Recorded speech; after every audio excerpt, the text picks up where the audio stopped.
You're listening to A Slice of Therapy with me, Alun Parry.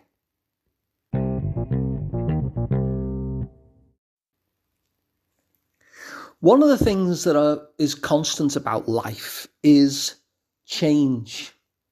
If you look at life, you'll notice that change is this ongoing motion that just naturally seems to occur. Even in our day-to-day, we'll notice that there are some times that are better than others. And so the idea of stability, the idea of everything just being stopped and straight line, basically, if you were to think of it on a graph, is kind of a myth, really, because everything kind of ebbs and flows. And some of the change is just because we're living in this interdynamic world and we're social creatures, so we interact with others. And as others make new decisions about themselves, things just around us are constantly changing. And yet change will come from within us as well. You know, even when things are going well for me, there's things that I will notice that I would like to improve upon, that, I would like to make things different in such a way that things get a little bit better again. And of course, if things aren't going well, then I have a real sense that I would like things to be different. And so change is something which is happening all around us and is touching our lives. But change is also something that we will often want as well. We'll look around us or we'll look within us and we'll spot things that we would like to be different. Now, one of the things about change is we can sometimes get into a situation where we need to incentivize that change. And so in this episode, I'm going to give you something that marketers use in order to incentivize change. Now, when you think about it, the people who know most how to incentivize change are marketers, advertisers. You're sat there, you're perfectly happy. Next thing, there's a new chocolate bar that's just been released. It's advertised on the TV, and the job of those advertisers is to try and incentivize change. You normally buy this chocolate bar, but now they want you to buy that one. And so they're going to try and incentivize change. And you'll notice this with all marketing, with all advertising, that what the people who are paid a lot of money in order to make up these advertising campaigns, really what their job is to try and incentivize change in you so that you do something new or you do something different. And I suppose in terms of the changes we want in our own life, then that's really what would be good if we could do that for ourselves as well. Now, one of the questions I often ask when contemplating a change, either to myself or with the people that I work with, is to ask, what difference will that change make? And it's a good question because you'll often find that when you dig into the change, there's a whole host of changes over and above that individual change that you want to make. So as you change one thing, you'll notice that there's lots and lots of other changes that happen as a result of that there are actually lots of benefits. And so by asking that simple question, what difference will it make? Or even what differences will it make, going into the plural, then you can get a good sense of all the many benefits that might come about from this change. Now, when the advertisers and the marketing people ask this question, this implicit question, because they don't ask it directly like I tend to do, there are 4 different categories that if you read an advert, they'll often go into. And so you can use their skills for yourself to incentivize your own change. So in order to kind of demonstrate the benefits of making this change, you can identify 4 different types of benefits that you can get from the change that you're thinking of making. The first one is financial benefits. The second one is emotional benefits. The third is physical benefits. And the fourth is what you might call spiritual benefits. So let's say, for instance, that you were thinking of making a change, for instance, in terms of, I don't know, maybe it's your self-confidence. Maybe you want to get rid of that self-critic and you'd like to replace it with a cheerleader instead. Now, if you were to do that, what would the benefits of the change be? How do you incentivize that change?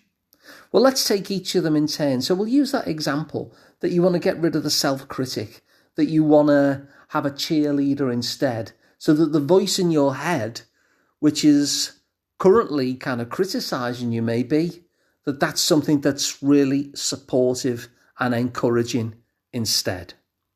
So the first one of those four is financial benefits. So what would the financial benefits be of converting that critic into a cheerleader? Well, you can see there that, imagine if you had a cheerleader instead of somebody putting you down all the time. Maybe you'd have the confidence and the permission to take opportunities to advance yourself. Maybe when something kind of sparked an interest and it's an opportunity, your impulse would be to go for it. And probably is at the moment. But maybe at the moment that self-critic says, well, who the hell are you to do that? Or you could never do that. Or just says something to kind of limit your confidence at going forward. And so perhaps at the moment you don't. And so without this self-critic and having a cheerleader that supports and encourages you instead, you can see that there's a good chance that you might move forward and take up opportunities, even feel that you deserve the good stuff in life, so no longer kind of mess it up when it does come along. And so you can see there's a lot of financial benefits there in terms of making that change, because if you pursue opportunities with confidence and with permission, then the likelihood is that you will advance yourself and there will be some financial benefits as a result. So that's the first one, financial benefits.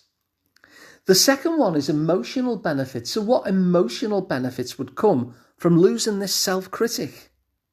Well, you'd likely feel more content with life, maybe. You'd feel happier with who you are. You'd maybe feel a little bit safer. Maybe you'd feel, you'd feel more at ease. And maybe you'd be having better relationships as well. It's hard to really be present with other people in life when you're listening to this critic. And so perhaps your relationship with friends, with family would be better. Perhaps your relationship with new people that you meet as well. You wouldn't have this critic saying, oh, what did you say that for? Or that was a stupid thing to say. Or they probably think you're an idiot at this point. I mean, that's a tough voice to be with. So without that critic, with a cheerleader instead, perhaps your relationships with current and new people would be better as well. So that's financial benefits and emotional benefits. Now, the third one is physical benefits. Well, imagine if you didn't have this exhausting voice. You'd feel refreshed. You'd feel energized because your energies aren't spent on self-criticism anymore. You wouldn't have that tension, so your body would probably more likely move into calm, and your nervous system would be just all about rest and restoration, doing its job to keep you well. Maybe your digestion would be better. Your blood pressure might be lower. You'd have lower cortisol in the blood. You might be sleeping better. And so when you dig into it, this one change brings about all of these physical benefits too. Now, the final one is a little bit more vague, but still an important one, which is spiritual benefits. So we've done financial, emotional, physical, and now the spiritual benefits. Like, what would the spiritual benefits be? Like, just in terms of how you carry yourself in the world. Well, maybe if you got rid of this self-critic, you'd be kinder to yourself. I'm sure you would be. You'd be calmer. Perhaps also you'd be kinder to others. You might be a better partner, a better friend. Maybe you appreciate the joy in life because you haven't got this negative voice with you all the time. Maybe you live with a sense of peace and contentment. And so you can see there that this one change where you notice, I'd like to get rid of this critical self that's talking to me a lot and replace it with a cheerleader. The benefits when you dig into it in the way that a marketer would to incentivize change become really attractive. And so let's have a recap. We saw how change is a constant, and even when things are going well, there's things that we notice that we would like to improve. And we saw that marketers are really probably the kind of key profession at trying to get us to incentivize change. And we saw the example with the chocolate bar. We normally eat that chocolate bar, and now they're telling us that this chocolate bar is available, it's new. And so they're trying to incentivize the change from that product to this one. And so we saw 4 different ways in which a marketer would incentivize change, and that we can actually steal that and borrow it and use it for the changes that we want in our life instead. And the 4 different areas, and you can do this as an exercise yourself on any change you like, you can simply write down these 4 headers and go through them one by one and have a little brainstorm in terms of what it is that you would expect would come from this change. So the first one, financial benefits. How does your financial life improve? Secondly, our emotional benefits. How does your emotional and relational life improve? The physical benefits. What's going to happen in terms of your health, your body, and all of those kind of things if this change happens. And finally, your spiritual life. Just your sense of how you carry yourself in the world, what you appreciate in the world, how kind of calm and compassionate you are to yourself and others. So those 4 things are financial, emotional, physical, and spiritual benefits. And by borrowing that technique that you'll notice now that marketers use all the time, you can pick the problem that you want to solve. You can pick the change that you want to make and go through this exercise in order to incentivize that change in exactly the same way as a world-class marketer would do.